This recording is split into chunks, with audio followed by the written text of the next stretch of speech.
I don't know if this has ever happened to you, but you might be in Publisher typing away, you know you've made a typo or a mistake, and you go back to fix it and the mistake's gone. It's actually been fixed for you. And that's autocorrect. And I've talked about it in Microsoft Word and PowerPoint. You'll find it in Excel. In every application across the suite, including Publisher, is something called the autocorrect feature. And autocorrect will save you some time, and that is going to fix up commonly made typos and mistakes. And there are some options that you may choose to turn off because you'll find it quite annoying in some cases. So let's talk about autocorrect in detail. We took a peek earlier on in this title, just a quick peek when we were looking at the various options in Publisher, but we're going to take a more in-depth look at it now. Let's start though by opening up another publication. We'll go to the Open button up here. In the Lesson 4 folder of your exercise files, I want you to go down to Pub 4H, Publication 4H, click Open, and I'll bring it up on your screen. All right, next what we're going to do to test this out is we're going to click in this text box at the top of page 1 where it says month year. And we're going to zoom in. I'm going to use my zoom in button here to a 200% level so you can see everything that's happening. So here's where the month and the year should go in our brochure. We can highlight that text and type in our month and our year.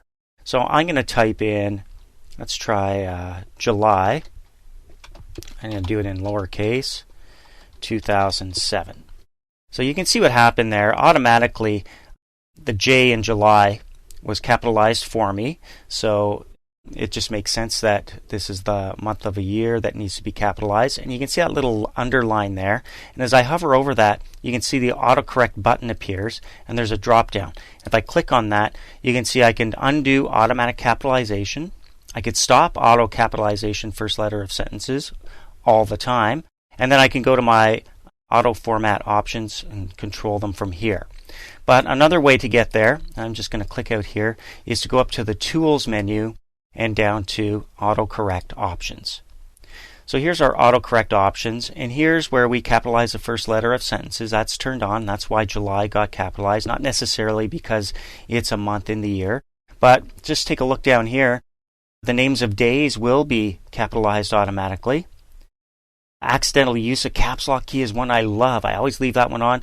If you're typing in titles in all caps, for example, and you've got your caps lock key pressed and you forget to turn it off when you move down to the paragraph text, well, you've seen this happen where the first character is lowercase and everything else is uppercase. Well, Publisher will find that out for you and switch it around, turning off the caps lock key automatically for you. I love that one. Up here as well, 2 initial capitals, so if you're holding down the shift key a little too long as you're trying to capitalize a word, that could happen. It gets fixed for you. Capitalize the first letter of a sentence is one that you may want to debate, because when you type in abbreviations, for example, and you've got the period in there, Publisher will think that's the end of a sentence and try to capitalize the next word, and you really don't want it. So, like you saw earlier, we could go to the autocorrect button that appears underneath the capital and turn it off from there, or if you don't like it, just deselect the checkbox by clicking inside it, removes the check mark, and now it's disabled. Down below, under Replace Text as you type, are a number of commonly made mistakes as well as some shortcuts. For example, C in brackets here gives us the copyright symbol. So whenever we type that in a publication, we'll see the copyright symbol. Same for the registered trademark and trademark. And then you can see as we scroll down some commonly made typos. So when you're trying to type about, you might accidentally put a couple of B's or get some characters mixed up. It'll fix it for you. Let's see if July is in there. You can see if I type July, it's not in there. So the fix that we saw earlier in our title was just because it was the first word in a sentence. But if we wanted to put in the months of the year, we could. So replace July with something else, which would be capital J-U-L-Y. And then we just click the Add button. It gets added alphabetically to our list. So we might want to do that for every one of the months of the year. Type in August in lowercase. That's what we want replaced with. We'll highlight this. Capital A in August and add that. You got the idea. Now you can also use this for shortcuts. I used to work at the Children's Hospital of Eastern Ontario, and I got tired of typing that out every time I had to create some correspondence or some newsletters that I used to do and brochures. So I would type in CHEO in lowercase and have it replaced with the full string, Children's Hospital of Eastern Ontario. I never had to type it again. It was great. Another thing that you'll see right here is show autocorrect options buttons. That's what we saw earlier when we had something automatically corrected for us in our title. We saw that little button appear underneath the capital J in July, and that's because this is turned on here. If you don't like that, you can disable it as well. So let's just click OK. And we'll come in here. I'm going to highlight this text and delete it with my delete key on the keyboard and just try out some things. So let's try August, for example. As soon as I hit the spacebar, you can see it gets capitalized. I'll take that out. Let's try some other ones like receive.